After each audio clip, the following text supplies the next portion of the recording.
What is shakin', Internet? This is Sept bringing you the patch 4.17 notes for League of Legends on September 26, 2014. I'll be running through the patch notes real quick with a couple of my thoughts and just kind of do this. This is a brand new series that I'm going to do every single patch notes. I'm going to try and do it the day or the day after the patch comes out. But I just wanted to go ahead and do this because I really enjoy listening to other people's thoughts on the patch and what happens. So I'm going to go ahead and just try it out myself. Let's see. First things first, we're going to go ahead and do the champion updates here. So I'll just go ahead and open these up real quick. There we go. The first champion update that is going to happen in patch 4.17, which is live now, is Victor, the Machine Herald. See, Victor is actually not getting changed much. The only thing that's majorly changing for him is the augments. So I honestly haven't played a lot of Victor before, but Victor has a unique item that is unique to him that he can augment or upgrade each of his abilities. It's kind of like Kha'Zix's Evolve if you've played Kha'Zix, but he can only evolve one at the time. So in patch 4.17, basically he gets to evolve all of them. He just has to pay money for it. So basically what this does is this gives Victor a little bit more late game presence because he can actually evolve more than just one. He can evolve all of them at the same time. And it gives you more because if he evolves all three of his things, then he gets his Chaos Storm. I'm not going to read through all of this, but he gets his Chaos Storm upgrade, which is just like super fast. It gets way faster. It says slightly faster. I don't know. It feels like it's way faster to me. But regardless, the only major difference is that he can augment all of his abilities. He just has to pay money for it. It kind of gives a choice because in early game you can either augment one of your abilities instead of your, paying for items, or you can augment all of your abilities instead of buying items. It kind of depends on what you need. He's a little bit more versatile in this respect. I think the Victor changes are good. I don't think they're going to make him super amazing playable all the time. I definitely think they're an upgrade. They make him more unique. They make him feel like he scales better in the late game, kind of like what they did to Cassiopeia a couple of patches ago. But either way, I'm gonna go ahead and drop that because there's not too much to say about Victor other than that, and I'm gonna move on to the big one, Soraka. So Soraka is a champion that's been around forever, and she just got reworked majorly. She's actually been reworked before. I don't think as major. I can't remember. It's been a long time. But regardless, like, her new kit is completely different. So I'm going to go ahead and open up each of these abilities and we'll talk about them briefly. So her new passive is Salvation, which her old passive was, I can't remember the name of it, but basically what it did was I think it boosted magic resist for all champions near her, or something along those lines, kind of like a reverse negative, what is that? Negative Negatron Cloak builds into an Abyssal Scepter, like a reverse Abyssal Scepter, is what I believe that was. What her new passive does is basically she runs really fast when people are heavily wounded around her. I don't know what heavily wounded specifically means, but I know that when they're low health, like maybe sub 30%, she runs way faster.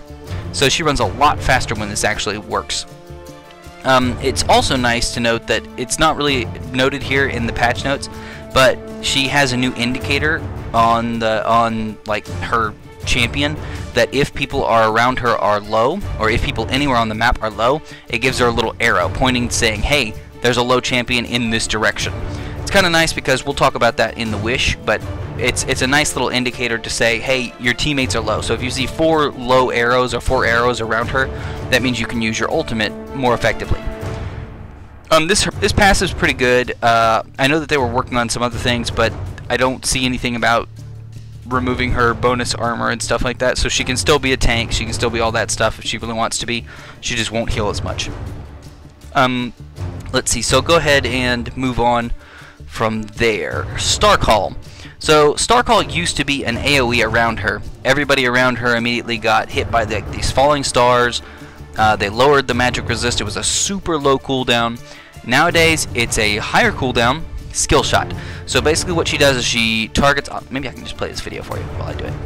So basically what she does is she targets an area, and she actually hits an area on the map. As you can see there. Boom. The nice thing is she does an area of effect, and if this hits the center champion, the champion in the center, or any minions in the center here, she actually gains health. so she will get health by hitting people with Star Call. That's technically not on Star Call, that's on her W, Astral Infusion, but we'll get to that in a second. So basically her new Star Call is very similar to her old one, except now it's a skill shot. Now basically, instead of a spammable thing, it's actually a more damaging ability that that you have to target. That, you know, is an AoE, but it's still pretty cool.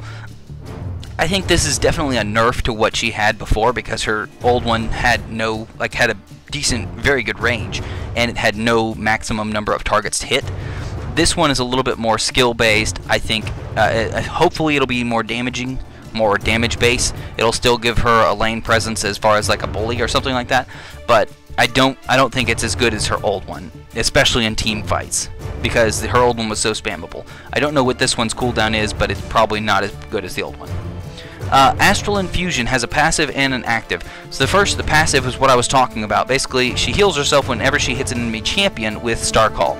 So if she hits an enemy champion, if she does that harass that she's supposed to be doing as a support, if she does that harass with her Star Call, she will actually get health passively through Astral Infusion, which is really good because the active on it basically gives other enemy or other friendly champions health, but it costs her health. It costs her like 10% of her health to give them 10% of your health, plus some ability power modified healing.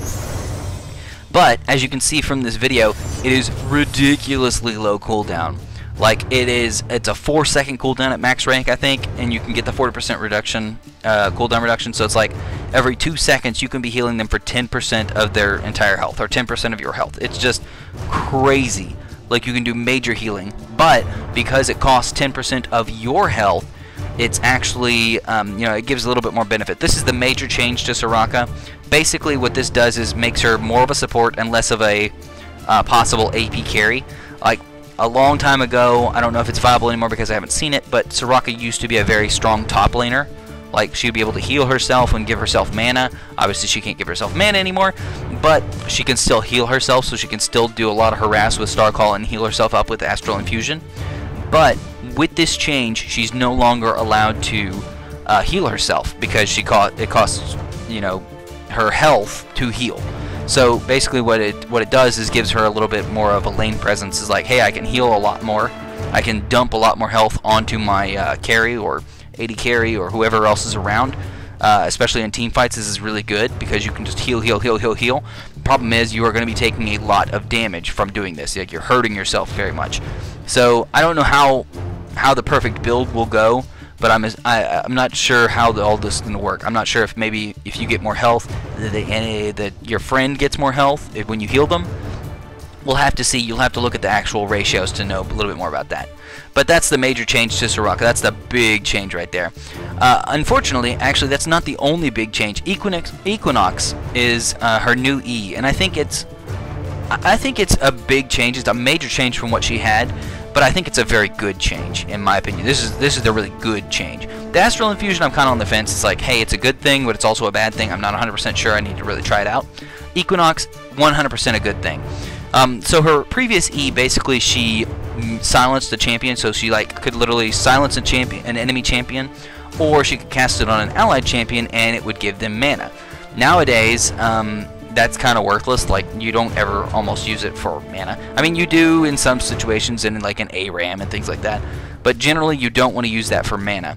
So what they've done is they've changed Equinox to only be an offensive spell. Basically, she summons a thing on the ground where it silences all enemy champions inside of the circle. Basically, think of the Graves whatchamacallit, his little thing, the smoke screen that he shoots out, and basically they can't see. Instead of not being able to see, they can no longer cast spells. They're silenced as long as they're in that thing. Another little bit of utility on it is that it actually roots people in after the duration. So after a second or so of silence, it roots everyone that's still, all enemy champions that are still standing inside that thing. And that's a really, really nice utility that Soraka did not have. She had no roots, she had no slows, she had nothing to actually stop the movement of the enemy team. Whereas this is a big change that's going to give her that. This means jungle ganks are going to be much, much harder when you're up against a Soraka. Basically, she can throw down that zone in front of you, and you either have to dash over it, or you have to go around it as a jungler. I mean, you cannot, once you go in it, you cannot flash. So you could potentially flash over it or something like that. But it's pretty big. I mean, you're gonna probably be silenced the whole time, and you're probably gonna get rooted as long as you're in that in the first place. So I mean, this is a very, very good support ability. I think this is really going to help out Soraka as far as laning. I think this is the major change that's going to help Soraka. Astral Infusion kind of goes meh. It could go either way. But at the end of the day, Equinox is really going to make her a better support overall. Now, Wish. Wish pretty much didn't change at all. The only thing I think it does now is that it gives extra health to to allied champions. What I want to do is go ahead and bring this back here. If you look real closely at this little video, I think I can expand it. Yeah, I can expand it up. If you look right here, you can see that there is a giant arrow at low health champion. So I think this one's 50%, so that one's not going to show. This one's under 30%, so it's going to show. There's a giant arrow saying, hey, there's an allied champion that is low health here. This is a major change that I was talking about. That is just a UI thing, and it's going to tell you how many allies are low. So many people play Soraka and don't look at the champion health thing, and that's kind of the major thing. Like, you have to look at your allied champion's health, which is up here on the left. Usually, it shows all four of your allied champions with their health level, and that Wish is a global heal. So, I mean, it's really it's a nice little UI change that people like me who are really bad at Soraka in general.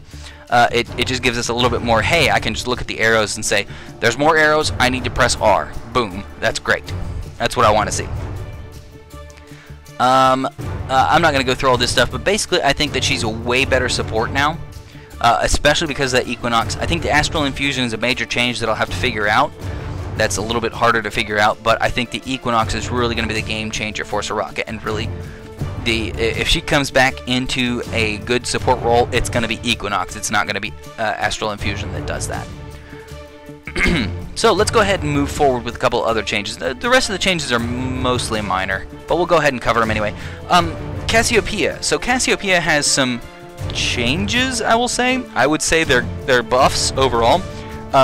First thing is she actually loses base, or she gains base mana and gains mana per level. So that's awesome. I mean, not a terrible, but I think that's relatively good overall. I think that's going to be really nice just to give her a little bit more of a mana pool. I don't think Cassiopeia has much mana problems, but you know, it can be, especially with her new passive and everything. Noxious Blast gets a better ability power ratio. Hooray! So she's going to do even more damage, and Twin Fang's cooldown now resets down to 0.5 seconds instead of 0.7 seconds.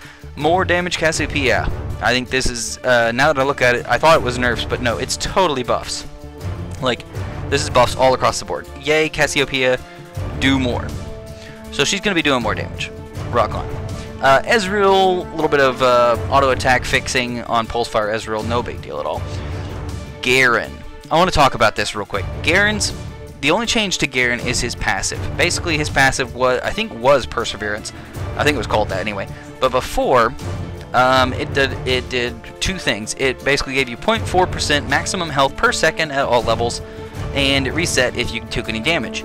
Now, at level 11 and above, it will not be removed by anything that's not a non-epic monster. So basically, nothing in lane except for super minions and enemy champions are going to reset this, which means you can farm much more effectively. But the big deal is right here. It used to be 0.4% maximum health per second at all levels.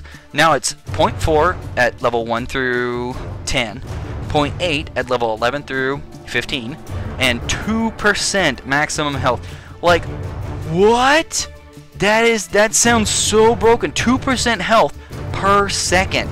That means every 5 seconds you will get 10% of your health. What? What? Like, that sounds so broken.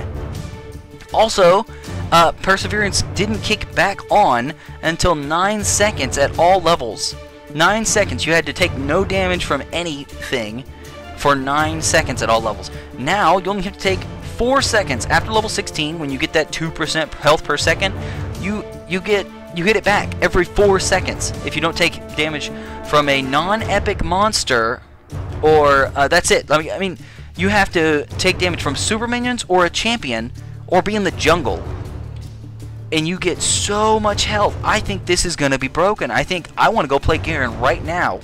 As soon as this is live, like, Garen will get so much health. Granted, at the end, I mean, you're going to get bursted down, you're going to get assassinated, you're going to have all these things happen. But Garen, this is way better than a Baron buff, in my opinion. Like, you will get so much health from this. You run away with even the slightest bit of health, and you will gain that back. Like, in half a minute, you'll be full health. Done. Like, no problem whatsoever. 2% maximum health, 4 seconds of not getting damaged, so I run away. 4 seconds later, I start getting this.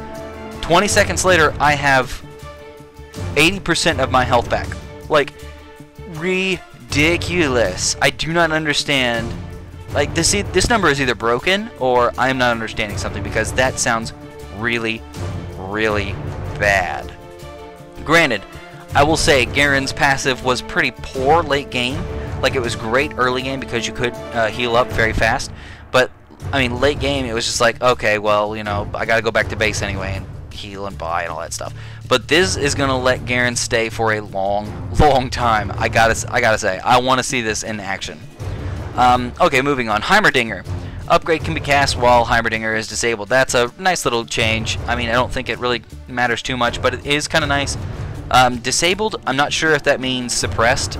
Like, if he's Warwick ulted, can he still ultimate his turrets and things like that? Not sure. We'll see. Karma. Karma's mantra can now be cast while Karma is disabled. The same thing as the Heimerdinger thing, and they fixed a bug. No big deal. I think that's cool. Mantra's castable while disabled. Awesome. That's awesome. LeBlanc. LeBlanc, actually, I think this is a major buff to LeBlanc. I don't LeBlanc. It's a LeBlanc. Sorry, gotta say it right. I think LeBlanc is definitely getting a buff in this patch. So first is her passive. Her passive is definitely a bigger deal. Nowadays, when you get LeBlanc low on health, basically she goes invisible.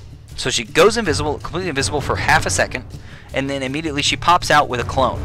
So, like, basically a clone of her appears, and you can control that by... Actually, I don't know. You can control it? I can't remember how to control it. Like the Alt key and move or something like that. But basically, you can make LeBlanc's clone move around. But what's nice is now what they're doing is basically saying you don't create that mirror image after you are done with invisible. You create it as soon as you become invisible, which is a nice change. I think that's really cool. You know, that gives you a little bit more time to get the clone moving in the right direction, or you moving in the wrong direction to kind of, you know, deceive people, since she's the deceiver. But what's even cooler is this. This right here changes from 0.5 seconds to 1 second. So basically, you get invisible for a whole second. That's longer than Kha'Zix, whatever you want to say. He has a 0.5 second invisibility on his ult. He can cast it twice. That's cool. But I mean, that's like, hey, it's invisible. Boom, it's back. Like, it's so fast. 1 second is twice as long. It feels so much longer in game. So much longer. Like a 1 second stun versus a 0.5 second stun is so much longer if you know anything like that. So I mean, I think this is a buff. I think this is going to make her a lot better as far as that passive goes. It's going to be pretty awesome. I still don't think that she's crazy and like super amazing. She's definitely a great assassin, but I think this is going to help her out a lot. Additionally, what's cool is her distortion actually gives her that little pad that she can jump around back and forth on. It actually lasts for 4 seconds instead of 3 seconds. So I think that's kind of a nice little buff. Gives her even longer to run in, dash in, and jump all the way back. So that's cool. I think that's good. Maokai basically just got some damage nerfed on here. Nothing too major. I think it's quite a bit of damage. I mean, 100 damage at all ranks. But I mean, he was doing a lot of damage. So I mean, just decent nerfs to Maokai. I don't think that it's going to make him totally unviable, because he still is quite a machine. But I think that that's definitely going to hurt him overall. Strut on Misfortune basically no longer gets broken by stuns that don't do any damage or anything like that. I think this is major. This is nothing big deal. It's like, you know, if you're, like it says, Nasus's Wither, or I would think like Vygar's Stun Circle. Yeah, it's like, okay, Strut still activates afterwards. It's cool. Let's see, Nautilus. Nautilus can drag himself to things like Jarvan's Cataclysm, John Trundle's Piddler, Anivia's Crystallize, blah blah blah. Nothing too major. I would think that this almost makes sense, just in the bigger, grander scale. So nothing too crazy there. Nidalee got nerfs across the board. Wow, she got nerfed. Lower base attack damage, lower base attack speed, lower attack damage ratio, lower attack damage ratio, maximum and minimum attack damage ratio. Slightly higher ability power ratios on her takedown.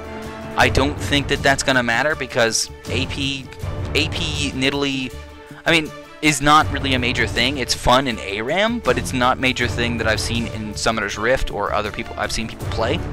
I don't think that that's going to matter too much. Pounce's cooldown now resets to 1.5 seconds instead of 1 second if you jump to a hunted target or hunted target. So I mean that's another nerf, like, you know, just less pouncing, all that stuff.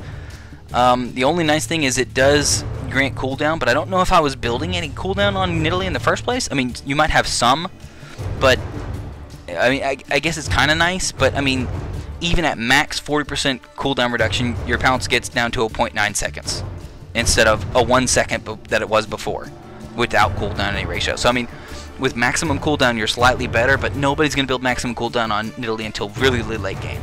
And yeah, either way, I don't think this is a good thing at all. Swipe no longer affects the cooldown of pounce. I don't really remember it doing it in the first place, but either way, like, Nidalee is just super nerfed this patch. I think that that's really bad for her. If you were playing AD split pushing Nidalee, you're going to be in for a bad time. So let's just go ahead and move on. Rammus. Rammus got a small little change. Basically, as soon as you started powerballing and you switched to defensive ball curl, it would stop your powerball and immediately start your defensive ball curl. Now it gives you both for a second. So basically you can start up your powerball, you can start charging at them, you can cast your defensive ball curl, and for 1 second you still get the powerball spin, or vice versa. Basically you can start your defensive ball curl and start your powerball to like get away from the enemy team, and for 1 more second you'll actually still have the defensive ball curl, extra health, extra armor, all that good stuff. So really, at the end of the day, I think this is a nice little buff for Rammus. I think you get extra time on everything. I mean, no matter what you do, you're going to get extra time on this stuff. You're going to get extra time on the defensive ball curl, extra time on the powerball, so you will be just fine. I think Rammus, I mean, it doesn't make Rammus the best thing in the world, but man, I love Rammus. Rammus is so good. Rammus was my main champion a long time ago. Let's see, Sona. Hymn of Valor. Little bug fix, nothing too major here. I gotta say, I think that I encountered this bug several times. It feels like Hymn of Valor's range gets shorter from time to time, and it's like, I should have hit that enemy champion, but I did not. And you'll even see this in pro play, like, they'll cast the thing, the Q, and it's like, that really should have hit the enemy champion, but it didn't. I don't know what the bug was, but they supposedly fixed it. Talon. I'm not really sure about this. So his Noxian Diplomacy animation is slightly faster. Okay, whatever. Don't really care too much about that. Cutthroat. Cutthroat is not... I don't know what they're doing here. Basically, Cutthroat is where Talon dashes, or not really dashes, just appears on the enemy champion or behind the enemy champion, and he silences them for a second. And, I mean, that was cool because he could silence them, and then he could do his little spell combo and just do crazy damage immediately. And they couldn't even flash away for that 1 second. I mean, it was great. Now, instead of silencing them, it's going to slow them for 99% for 0.25 seconds. This is really super fast. Like, 0.25 seconds is just immediate. It's like, boom. Like, I can't even describe how short that is. That's just non-existent, basically. And it's going to slow them for 99%, which basically, I mean, it's basically a root. It should just be called a root. Like, just roots them for 20.25 seconds. I would be fine with that, and nobody would complain about that. But instead, they're going to slow them for 99%, which is like, hey, you're not moving. Okay, that's cool. But the reason that it sucks is because it's a 0.25 seconds, which is 1/4 of the 1 second silence that it was before. Additionally, without the silence, I mean, Talon does not have the ability to stop somebody. Granted, this is a major slow, but I mean, they can still flash away, they can still ghost, they can do all kinds of things that that stopped them. Like, I mean, for that 1 second, they could not cast their abilities. I've actually been like in a top. I was Nasus versus a Talon. I would go in for a Q, and before I would press my Q, he would, boom, cutthroat me. I would be silenced. I would attack the minion. I would not use my Q, and he would stop me from farming because I was silenced. I couldn't use my Q. Like, that's the kind of stuff that Talons love to do. And without that silence, I think that Talon's really going to be hurting. I think that is a major, major nerf to Talon.